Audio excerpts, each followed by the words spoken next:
नमस्कार साथियों, आज के इस खास विश्लेषण में हम सभी का स्वागत करते हैं। आज हम एक ऐसे विषय पर बात करने जा रहे हैं जो बेहद महत्वपूर्ण है, आने वाली रीट 2026 परीक्षा। हम सब जानते हैं कि रीट कोई छोटी मोटी परीक्षा नहीं है, राइट? ये लाखों उम्मीदवारों का एक सपना है और इस बड़े सपने को हकीकत में बदलने के लिए एक बहुत ही ठोस, बिल्कुल सटीक रणनीति चाहिए होती है। तो आज की हमारी ये चर्चा कोई आम चर्चा नहीं है, बल्कि ये रीट 2026 के लिए एक अल्टीमेट प्लेबुक है। ये उन सभी के लिए है जो अपने लक्ष्य के प्रति पूरी तरह डेडिकेटेड हैं और उस भारी भरकम सिलेबस को एक स्मार्ट और अचूक प्लान में बदलना चाहते हैं। तो चलिए पूरी ऊर्जा के साथ तैयार हो जाते हैं, क्योंकि आज इस परीक्षा के हर एक पहलू को बिल्कुल बारीकी से डिकोड किया जाएगा। तो चलिए सीधे मुद्दे पर आते हैं। ये जो कोट है ना, ये सिर्फ एक कहावत नहीं है, बल्कि प्रतियोगी परीक्षाओं की दुनिया का सबसे बड़ा कड़वा सच है। आग लगने पर कुआं नहीं खोदा जाता। अक्सर होता क्या है कि कई उम्मीदवार पढ़ाई तब शुरू करते हैं जब परीक्षा की तारीख बिल्कुल सर पर आ जाती है। लेकिन अगर स्रोत सामग्री को देखें तो वो बहुत स्पष्ट रूप से बताती है कि असली और ठोस तैयारी हमेशा पहले से शुरू होती है। अगर हमें अपनी कड़ी मेहनत को वाकई शानदार नतीजों में बदलना है तो ऑफिशियल नोटिफिकेशन का इंतजार किए बिना ही मैदान में उतरना होगा। जो समय रहते अपना कुआं खोद लेता है, वही आग लगने पर सबसे पहले सुरक्षित होता है। अब ये एक ऐसा सवाल है जो हर उम्मीदवार के दिमाग में आना चाहिए। क्या अपना भविष्य सुरक्षित करने के लिए आधिकारिक नोटिफिकेशन का इंतजार करना सच में समझदारी है? बिल्कुल नहीं। स्रोत सामग्री में ये बात एकदम साफ कर दी गई है कि चाहे 1000 पद आएं या 5000, कंपटीशन का लेवल हमेशा आसमान छूता है। जरा सोचिए, 15 से 20 लाख उम्मीदवार उसी एक सीट के लिए जी जान से लड़ रहे होते हैं। ऐसे में नोटिफिकेशन आने तक हाथ पर हाथ धरे बैठे रहना एक बहुत बड़ी भूल हो सकती है। जो उम्मीदवार इस समय का सही इस्तेमाल कर रहे हैं ना, वे पहले से ही बाकी भीड़ से मीलों आगे निकल चुके हैं। इसलिए इस इंतजार करने वाली मानसिकता को हमें यहीं छोड़ना होगा और आज से, बल्कि अभी से अपनी तैयारी में जुटना होगा। इस अचूक रणनीति को आज हमने 5 बहुत ही क्रूशल हिस्सों में बांटा है। पहला, शुरुआत का सही समय।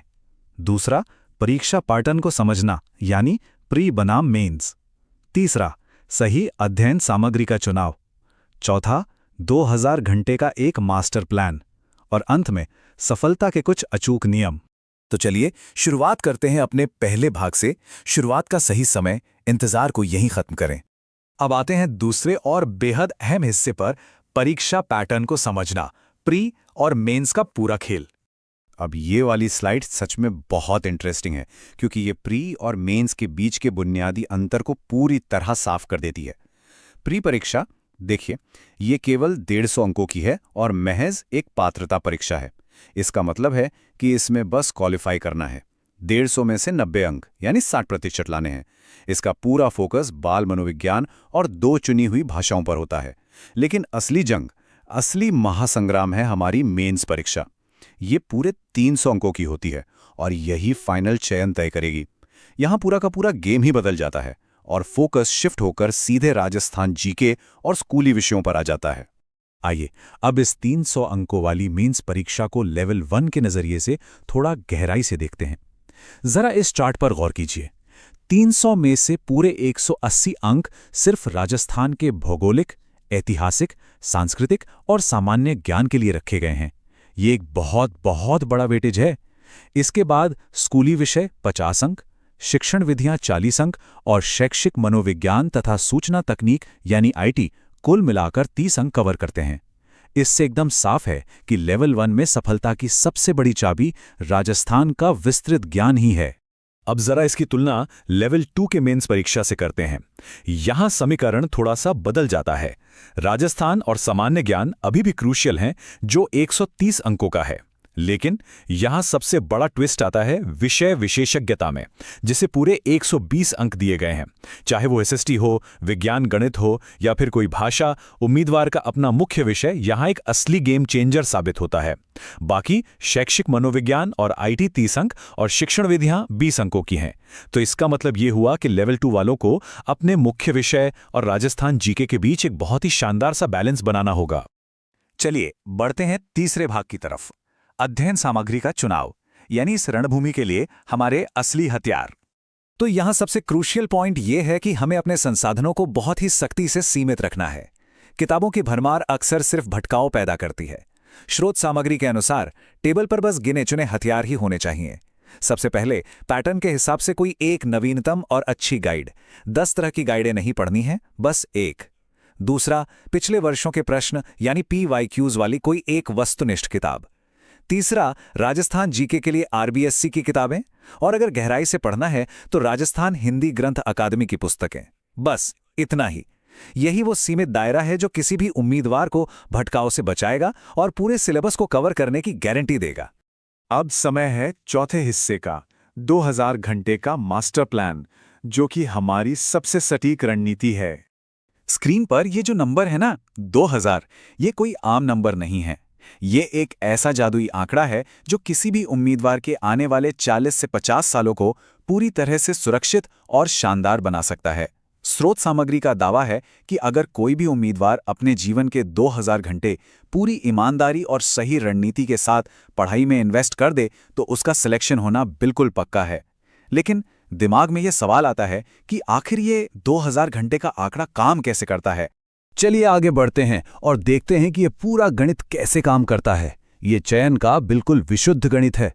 देखिए, अगर एक उम्मीदवार रोजाना 10 घंटे पूरे फोकस के साथ पढ़ता है और वो इस कंसिस्टेंसी को अगले 6 महीने यानी 180 दिनों तक बनाए रखता है तो वो 1800 बेस घंटे आराम से पूरे कर लेता है।